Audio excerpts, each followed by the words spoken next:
नमस्कार साथियों, welcome to पहचान क्लासेस के यूट्यूब चैनल पर आप सभी का बहुत बहुत स्वागत है। देखिए मित्रों, इस क्लास में हम बात करते हैं रोज रात को 8 बजे राजस्थान अध्ययन की टेस्ट सीरीज के बारे में, जिसमें हम डिस्कस करते हैं क्लास 6 से लेकर क्लास 12 के राजस्थान अध्ययन की बुक्स के बारे में। ठीक है ना, इसके इंपॉर्टेंट क्वेश्चन को निकाल कर जो है मैं आपके समक्ष लेकर आता हूं। तो इसी क्लास में आज हम बात करने वाले हैं क्लास 10 के अध्याय नंबर 1 के पार्ट नंबर 5 के बारे में। ठीक है ना, तो अध्याय नंबर 1 है राजस्थान का इतिहास। ये क्वेश्चन जो है काफी बड़ा है ये टॉपिक, तो इस टॉपिक से कुछ पार्ट में डिवाइड किया है मैंने। ठीक है ना, तो इसमें हम बात करने वाले हैं आज पार्ट नंबर 5 के बारे में। ठीक है, तो कल तक जो है हमने क्लास पार्ट 4 तक जो है हमने डिस्कस कर लिया था। कितने लगभग जो है 130 क्वेश्चन 130 क्वेश्चन के बारे में हमने डिस्कस कर लिया था। आज हम बात करते हैं उससे आगे। ठीक है ना, तो पूरी क्लास आप जरूर देखना और वीडियो को लाइक शेयर कमेंट जरूर करना। सभी मित्रों को जो है क्लास शेयर जरूर कर लेना। ठीक है ना, क्योंकि जो है ऐसी क्लास इतनी डीपली जो है आपको राजस्थान अध्ययन की क्लास से कोई नहीं पढ़ाएगा और कोई भी जो है इतना अच्छी तरीके से नॉलेज आपके लिए लेकर नहीं आएगा, इतना मैं विश्वास से कहता हूँ। क्योंकि इसमें बहुत ज़्यादा मेहनत लगती है दोस्तों, बहुत ज़्यादा मेहनत लगती है, क्योंकि सारे के सारे एक एक लाइन से जो है क्वेश्चन निकालने पड़ते हैं और फिर उसको पीडीएफ में जो है बनाने पड़ते, प्रेजेंटेशन बनाना पड़ता है। तो ऐसे जो है कोई मेहनत करके लेकर नहीं आने वाला है, बिल्कुल फ्री ऑफ कॉस्ट में क्लास है, कोई इसका चार्ज वगैरह नहीं है। तो इस क्लास को जो है पूरा पूरा आप रोज रेगुलर देखते रहेगा, पढ़े आपको रोज रात को 8 बजे क्लास मिल जाती है। तो मेरे साथ बने रहेगा पहचान क्लासेस पर और जो है इस क्लास को पढ़े आप देखते रहेगा और शेयर लाइक और कमेंट जरूर आप करते रहिएगा। ठीक है, चलिए तो देखिएगा वन जो है 130 तक हमने कल देख लिया था। अब हम बात करते हैं इससे आगे 131 के बारे में। तो क्वेश्चन नंबर 131 लिखा हुआ है कि हमीर ने सिंगोली के युद्ध में मोहम्मद बिन तुगलक की सेना को परास्त किया था। ठीक है ना, ये सिंगोली जो है वर्तमान में कौन से जिले में स्थित है? याद रखना कि हमीर ने सिंगोली के युद्ध में मोहम्मद बिन तुगलक की सेना को परास्त किया था। यह जो है वो सिंगोली जो है वो वर्तमान में कौन से जिले में स्थित है? तो सिंगोली जो है वर्तमान में स्थित है भाई कहाँ पर? वर्तमान के बांसवाड़ा जिले में स्थित है। तो यहाँ पे जो है बी ऑप्शन हमारा इसका बिल्कुल करेक्ट रहेगा। कौन सा? बी ऑप्शन बिल्कुल सही रहेगा। ठीक है, चलिए नेक्स्ट क्वेश्चन देखिएगा, दिया हुआ है राजस्थान का भीष्म पितामह किसे कहा जाता है? काफी अच्छा क्वेश्चन है, बहुत बार एग्जाम में पूछा भी गया, तो याद रखना राजस्थान का भीष्म पितामह किसे कहा जाता है? तो वह कहा जाता है भाई किसे? चुंडा को। किसे कहा जाता है भाई? चुंडा को, यानी कुंवर चुंडा जो थे उनको कहा जाता है राजस्थान का भीष्म पितामह, क्योंकि इनके जो पिता थे कौन? राणा लाखा। कौन थे भाई इनके पिता?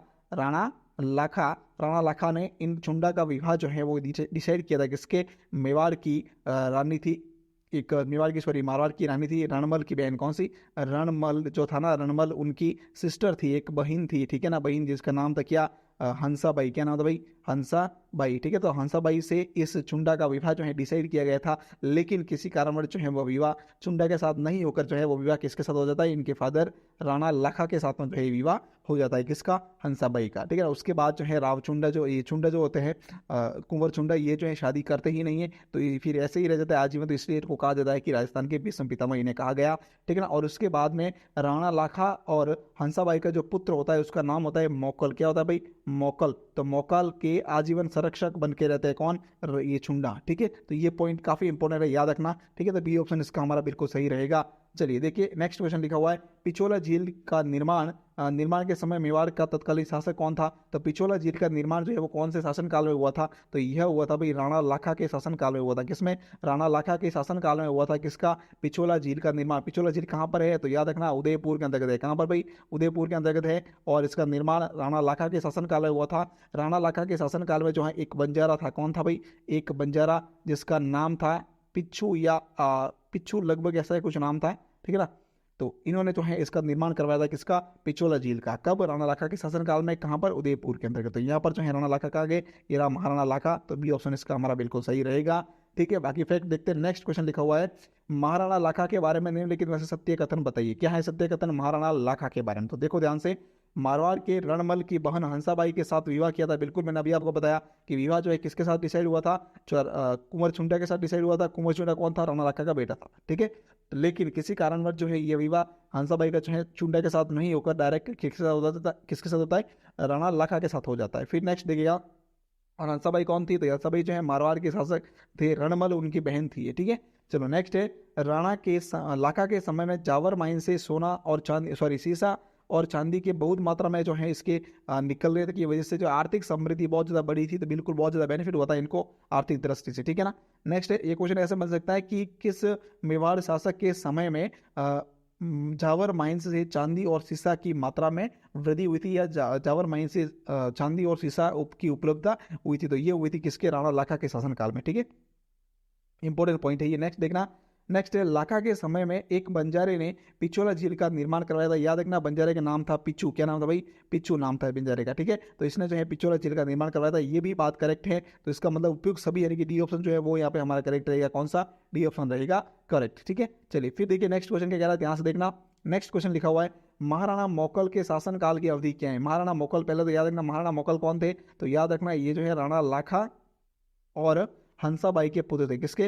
राणा लाखा और हंसाबाई के पुत्र थे। कौन? मोकल। और याद रखना इसके मामा जी कौन थे? किसके? मोकल के मामा जी कौन थे? तो वो थे रणबल। कौन थे भाई? रणबल। कहाँ के? मारवाड़ के। कहाँ से भाई? मारवाड़ के। रणबल जो थे वो इनके मामाश्री थे। कौन थे भाई? मामाश्री। कहाँ? किसके? राणा, ये महाराणा मोकल के। ठीक है, अब देखना महाराणा मोकल के बारे में हमें क्या करना है, इसमें बताना है कि महाराणा मोकल की शासन अवधि क्या थी। महाराणा मोकल की शासन अवधि क्या थी? तो वह थी भाई कितनी? 1421 से लेकर 1433 तक। 1421 से लेकर 1433 तक इनकी शासन अवधि थी। ये देखिए ये ऑप्शन दे रखा है, तो यहाँ पे ये ऑप्शन हमारा बिल्कुल इसका सही रहेगा। चलिए बात करते हैं नेक्स्ट क्वेश्चन के बारे में। नेक्स्ट क्या कह रहा है, ध्यान से देखना। जस्ट क्या, चलो ठीक है, नेक्स्ट क्वेश्चन दे रखा है, महाराणा मोकल के बारे में निम्नलिखित में से सत्य कथन बताइए। क्या बताना भाई? सत्य कथन बताना है। किसके बारे में? महाराणा मोकल के बारे में। चलिए नेक्स्ट दे रखा है, महाराणा मोकल जो है वो राणा लाखा और हंसाबाई के पुत्र थे। बिल्कुल करेक्ट है। फिर है कि छुंडा ने महाराणा मोकल के संरक्षक के रूप में कार्य किया था। ये भी बिल्कुल करेक्ट है, मैंने बताया अभी आपको। नेक्स्ट है 1433 में मोकल की झीलवाड़ा में चाचा व मेरा ने महापा पवार के साथ मिलकर जो है इनकी हत्या कर दी थी। ये भी बिल्कुल करेक्ट है। तो याद रखना 1433 में जो इनकी हत्या कर ली गई थी। किसकी? महाराणा मोकल की। ठीक है, तो 1433 लास्ट इनका शासनकाल था। फिर नेक्स्ट देखिएगा, उपयुक्त सभी जो है डी ऑप्शन यहाँ पे हमारा बिल्कुल इसका सही रहेगा। ये सारे क्वेश्चन बिल्कुल सही है। फिर नेक्स्ट है, महाराणा कुंभा का शासन अवधि क्या है? महाराणा कुंभा की शासन अवधि क्या है? तो महाराणा कुंभा जो है वो एक महान शासक हुए थे। याद रखना, इन्होंने जो है 32 दुर्गों का निर्माण करवाया था। कितने? मेवाड़ के जो 84 में से दुर्ग 32 दुर्ग है उनका निर्माण करवाया था। किसने? महाराणा कुंभा ने। ठीक है, याद रखना। तो महाराणा कुंभा की शासन अवधि जो है वह कौन सी थी या क्या थी, कब तक थी? तो महाराणा कुंभा की शासन अवधि थी भाई कितनी? 1433 से लेकर 1468। कितनी?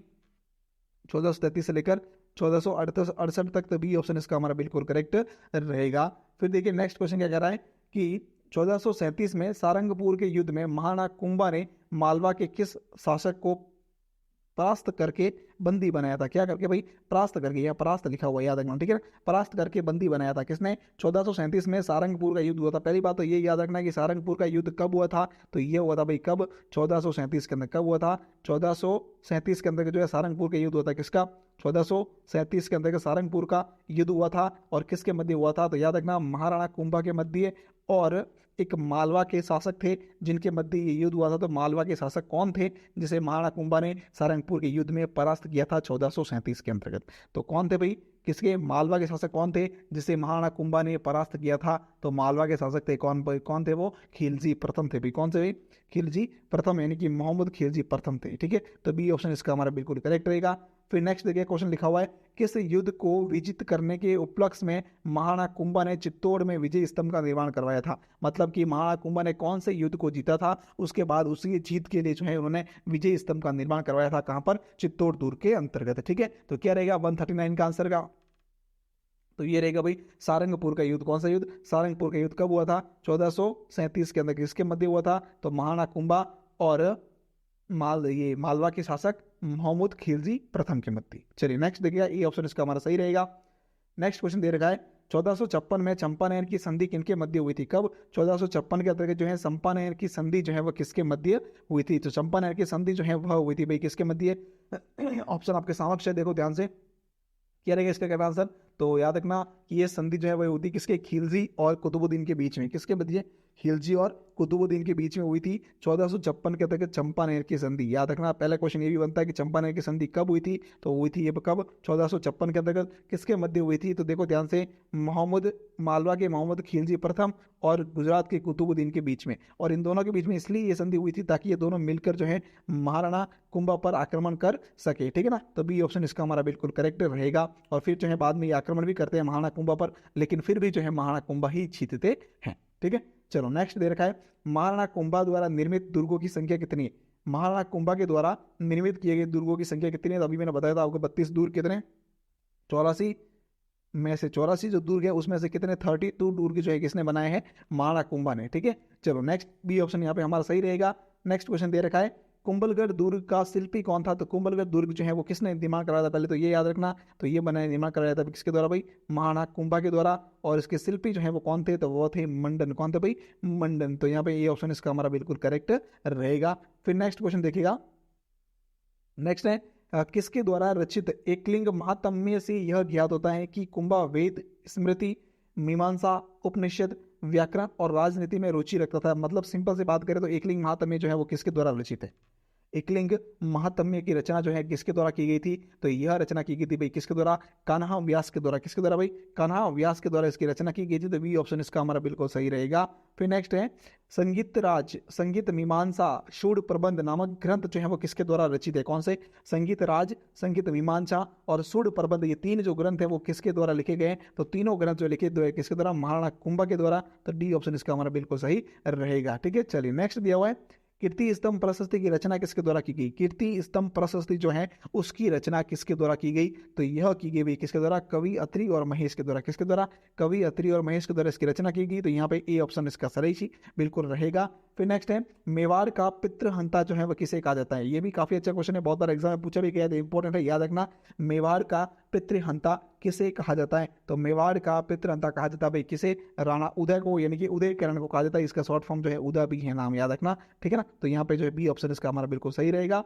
नेक्स्ट क्वेश्चन दे रखा है मेवाड़ के किस शासक द्वारा चित्तौड़ में, कहां पर? चित्तौड़ दुर्ग में कुंभ स्वामी तथा श्रृंगार चौरी मंदिर और एकलिंग जी मंदिर, एकलिंग जी का विष्णु मंदिर जो है इन सबके, रणकपुर मंदिर और इन सब मंदिर का निर्माण किया गया था? कौन सा? चित्तौड़गढ़ के अंतर्गत कुंभ स्वामी और श्रृंगार चौरी का मंदिर, फिर एकलिंग जी का मंदिर, और फिर है कि एकलिंग विष्णु मंदिर जो ये है, फिर रणकपुर मंदिर। तो ये सब मंदिर का जो है निर्माण कहाँ पर जो है किसके द्वारा किया गया था? तो क्या रहेगा 147 का आंसर? इन सब का निर्माण जो है किसके द्वारा किया गया था? महाराणा कुंभा के द्वारा किया गया था। तो यहाँ पे ए ऑप्शन हमारा बिल्कुल सही रहेगा।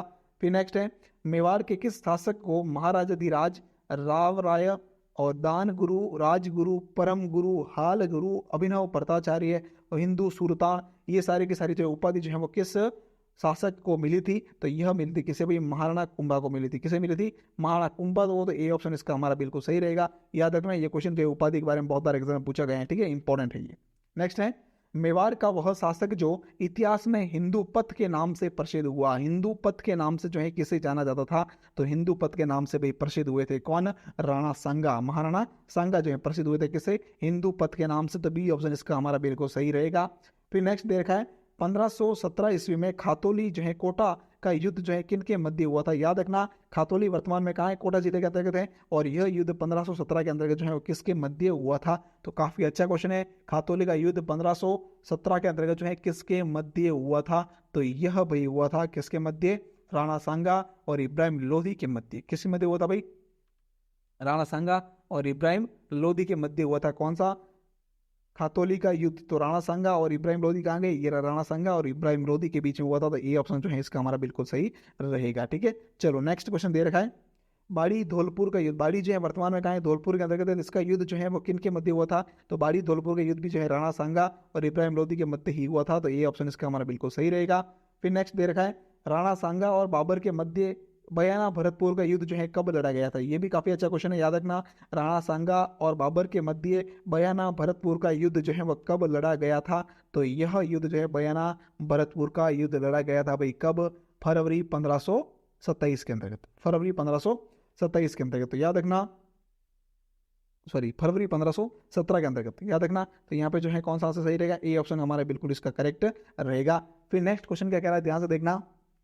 नेक्स्ट है 17 मार्च 1527 को बाबर और राणा सांगा के मध्य कौन सा युद्ध लड़ा गया था? तो यह युद्ध भाई 17 मार्च 1527 को लड़ा गया था। कौन सा? बाबर और राणा सांगा के मध्य वह था भाई खानवा का युद्ध। कौन सा? खानवा का युद्ध। तो यहाँ पर जो है हमारा बी ऑप्शन बिल्कुल सही रहेगा। नेक्स्ट क्वेश्चन देखिएगा। नेक्स्ट एक मिनट में तो देखिएगा, लास्ट क्वेश्चन हमने क्या देखा था? राणा सांगा व बाबर के मध्य बयाना भरतपुर का युद्ध कब हुआ था? तो यह युद्ध जो है 1517 नहीं, फरवरी 1527 में हुआ था। प्रिंट मिस्टेक यहाँ से क्लियर कर लेना इसे। फरवरी 1527 में हुआ था। ठीक है, चलिए देखिए नेक्स्ट क्वेश्चन क्या कह रहा है। 53 हमने देख लिया। 54 क्वेश्चन नंबर है वह है फरवरी 1527 में हुए बयाना की युद्ध में राणा सांगा ने किस शासक को पराजित किया था? तो राणा सांगा ने जो इसके अंतर्गत जो है बाबर को पराजित किया था। तो बी ऑप्शन इसका हमारा बिल्कुल करेक्ट रहेगा। 154 के अंदर क्या आंसर रहेगा भाई? बाबर को पराजित किया था किसने? महाराणा सांगा ने। कौन से युद्ध में? बयाना के युद्ध में। बयाना कहाँ है? भरतपुर के अंतर्गत है। बयाना कहाँ है भाई? तो बयाना जो है वह है भरतपुर के अंतर्गत, ठीक है। तो फरवरी 1527 के अंतर्गत ये युद्ध हुआ था। फिर देखिए नेक्स्ट क्वेश्चन लिखा हुआ है 30 जनवरी 1528 को राणा सांगा की मृत्यु कहां पर हुई थी? ये भी काफी अच्छा क्वेश्चन, याद रखना कि 30 जनवरी 1528 को राणा सांगा की मृत्यु जो है वह कहां पर हुई थी? तो इनकी मृत्यु जो है भाई वहां हुई थी। कहां पर हुई थी? बसवा दौसा के अंतर्गत। कहां पर? बसवा नामक स्थान है दौसा के अंतर्गत, वहां पर इनकी मृत्यु हुई थी। तो सी ऑप्शन इसका हमारा बिल्कुल करेक्ट रहेगा। फिर नेक्स्ट लिखा हुआ है राणा सांगा की समाधि स्थित है। राणा सांगा की समाधि जो है वह कहां पर स्थित है? तो राणा सांगा की समाधि स्थित है भाई कहां पर? मांडलगढ़ के अंतर्गत स्थित है। तो यहाँ पे ए ऑप्शन इसका हमारा बिल्कुल सही रहेगा। फिर नेक्स्ट दे रखा है महाराणा सांगा के पश्चात मेवाड़ का शासक कौन बना था? तो महाराणा सांगा के बाद में मेवाड़ का शासक जो है कौन बना था? तो 157 आंसर रहेगा रतन सिंह। कौन बना था भाई? राणा रतन सिंह जो है इनका शासक बना था। तो यहाँ पे ए ऑप्शन इसका हमारा बिल्कुल करेक्ट रहेगा।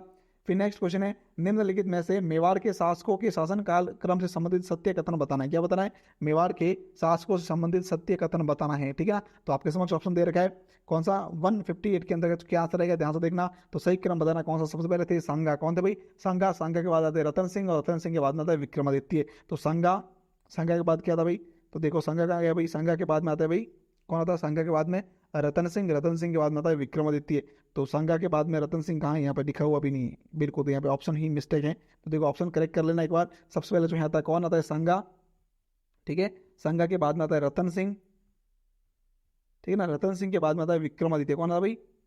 विक्रमादित्य। याद रखना ये पॉइंट इसका करेक्ट रहेगा। तो सांगा आ गया, सांगा के बाद रतन सिंह आता है, रतन सिंह के बाद में जो है विक्रमादित्य आता है, ठीक है। तो याद रखना ये यहाँ पे शायद मिस्टेक हो गई, कोई बात नहीं, ये क्लियर कर लेना, बता दिया मैंने आपको। सांगा, रतन सिंह और विक्रमादित्य, ठीक है। ये इसकी क्लियर करेक्ट आंसर रहेगा। तो यहाँ पे ऑप्शन दे रखा नहीं है, इसको ऑप्शन को काट दो आप एक बार, ये समझ लो आप, ठीक है। चलो नेक्स्ट देखिएगा क्वेश्चन नंबर 59 है मेवाड़ के राणा उदय सिंह के बारे में निम्नलिखित में से सत्य कथन बताना है। क्या बताना है? मेवाड़ के महाराणा उदय सिंह के बारे में निम्नलिखित में से सत्य कथन बताना है। देखो ध्यान से क्या लिखा हुआ है, पन्नाधाय के पुत्र चंदन, पन्नाधाय ने अपने पुत्र चंदन का बलिदान करके उदय सिंह को बनवीर से बचाकर कुंभलगढ़ किले में रखा था। ये बिल्कुल करेक्ट है।